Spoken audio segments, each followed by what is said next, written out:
baked sauerkraut. In my homeland, we of course called it bigos. Welcome to V's Cooking with Love channel. Yes, I definitely grew up on bigos. So let's cook.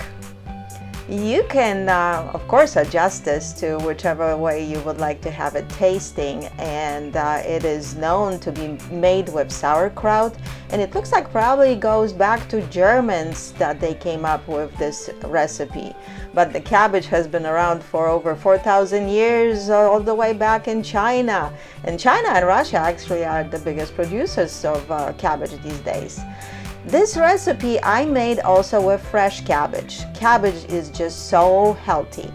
It's full of vitamin C, it is full of fiber, and it was actually brought to America in 1541-42 by Jacques Cartier, the third voyage to future United States.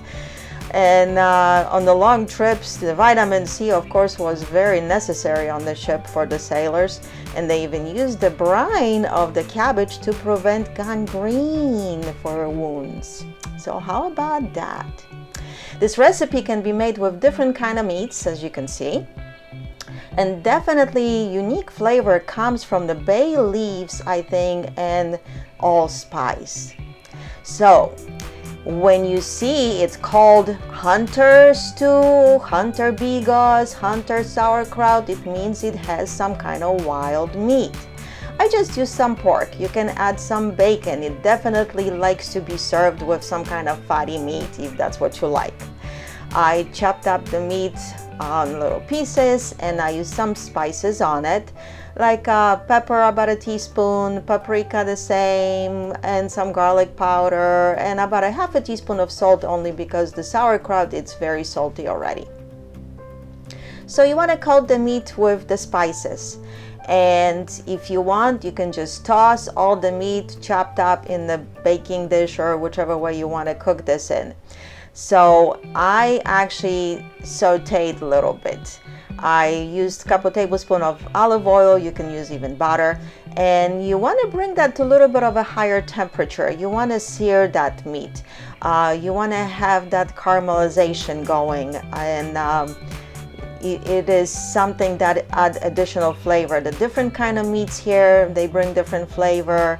It's highly recommended to use even different type of sausages. You can use only sausage, but if you're using few kinds, they'll bring a different flavor here too. So just keep that in mind. It is very, very forgiving. It is very easy, and you can use pretty much any kind of meat you have. Even chicken, you can dice the chicken in here. And you can, of course, make it even vegan. You can add mushrooms that they are sauteed a little bit or not. And it will work either way. It's a great keto diet, isn't it? So when our meat is nicely browned, I use this to make it in a slow cooker. I think the slow cooker, it's underused appliance in our household, but you can bake it and you can make it on the top of the stove. One onion that it was just diced, and you want to brown the onion a little bit too. And again, if you want to skip that process and make it very easy on yourself, you could do that as well. Isn't that wonderful? So we are adding all the ingredients and just building up our layers. Like I said, you can use different type of kielbasa. I had some ham. I decided to use that too. Don't forget that bacon. I would recommend to use the bacon that you can dice in pieces. That's the kind of bacon you want to use here. So you see our sausage is getting nicely browned here, and the more meat you use, it seems like it disappears in here anyway. So don't be worried. If you like meat in here, just pile wherever you have. And already looks good. And we are really not done here. Yeah, a little bit of a ham. I thought it would be a nice addition too. And we're just browning that, of course, a little bit too. And we'll be adding to my crock pot that I used here. Like I said, you can use the crock pot. You will just have to mix it a few times during the cooking. You can bake it in the oven. Make sure it's a dish that has a lid. And you can even cook it on the top of the stove. And here comes our fermented sauerkraut. I used 1 jar, 32 ounces here, and I rinsed it. I like to rinse my sauerkraut. Some people, they don't. I ran it under the water and I squeezed it out, and I did it again. You can even taste that to the taste that you would like to have it here. But because I also used fresh cabbage, I didn't have to rinse it maybe as much. But if I would be doing this only with sauerkraut, I would rinse it maybe even 3 times sometimes. It depends. So you see, we have our sauerkraut now in the pot. And you see, it's nice because cabbage is such a diversified vegetable. You can eat it raw, steamed, pickled, stewed, sauteed, braised, baked, stuffed, you name it. You can do so much with it. And I think we are not eating enough sauerkraut because it is just such a healthy addition to our diet. For the cabbage, you might want to use a shredder like this, or you can, of course, use a knife to shred your cabbage. I used a very small cabbage head here, and you just want to take off the top layer of the leaves and get to a nice clean portion of it. And when you're cutting it, cut it on half, then on quarters, and you will be cutting out the part of the stem just like I did it over here. You don't want that in your dish. And just shred it all nicely and pile it up in the dish. And we are still going. Don't forget, cabbage will shrink. So if you are a little bit overgrown here, make sure you also have a big enough dish to fit all this. I think the unique flavor here comes from the bay leaves and the allspice. I really think so. I'm using about 3 leaves and about 5 corns of allspice, some teaspoon or so of pepper, some paprika, and I did not use any salt like I said here. I'm adding about a 1/4 cup of flour. That will create a little consistency of the gravish once all the juices are released in here. And just pile up on the top. When you're gonna be mixing things a little bit later, don't worry, everything will get mixed up. It doesn't matter if it's lumpy or not. I also shredded 1 carrot. I like kind of the look of the carrot even here, and it adds flavor. You can also use diced tomatoes in here. They can be from the can or they can be fresh. So you can add different vegetables in here. Just keep that in mind and just pile it up on the top. And mine tastes really good because it's mixed in my Polish cup. Yeah, it's all the way from Poland.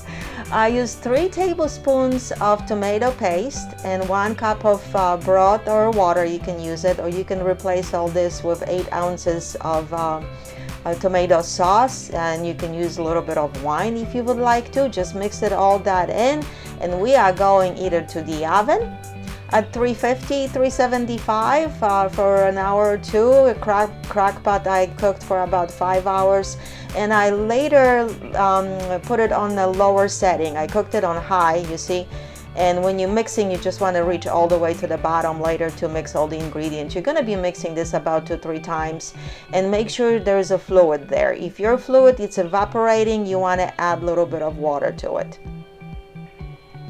And in the oven, you want to cook this probably for a couple of hours.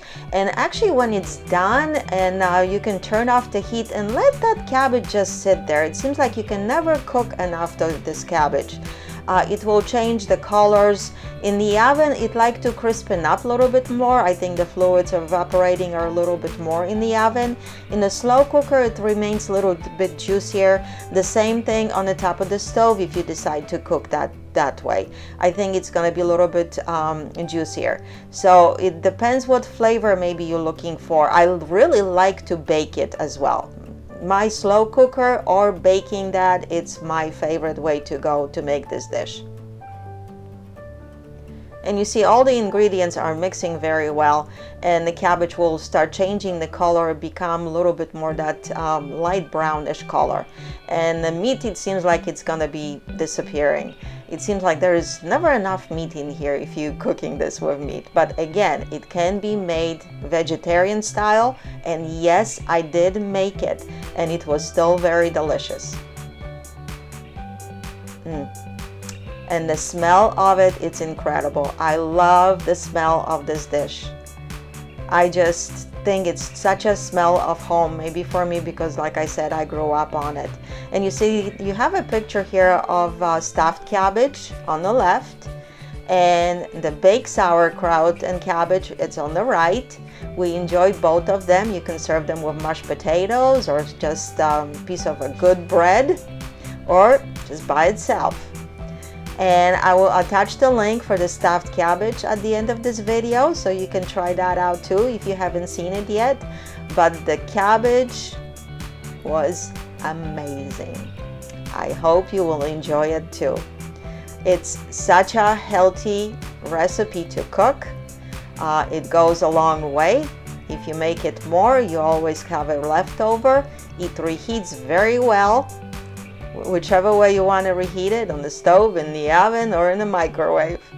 So here it is, our delicious baked cabbage sauerkraut Bigos. And thank you for watching. We'll see you next time.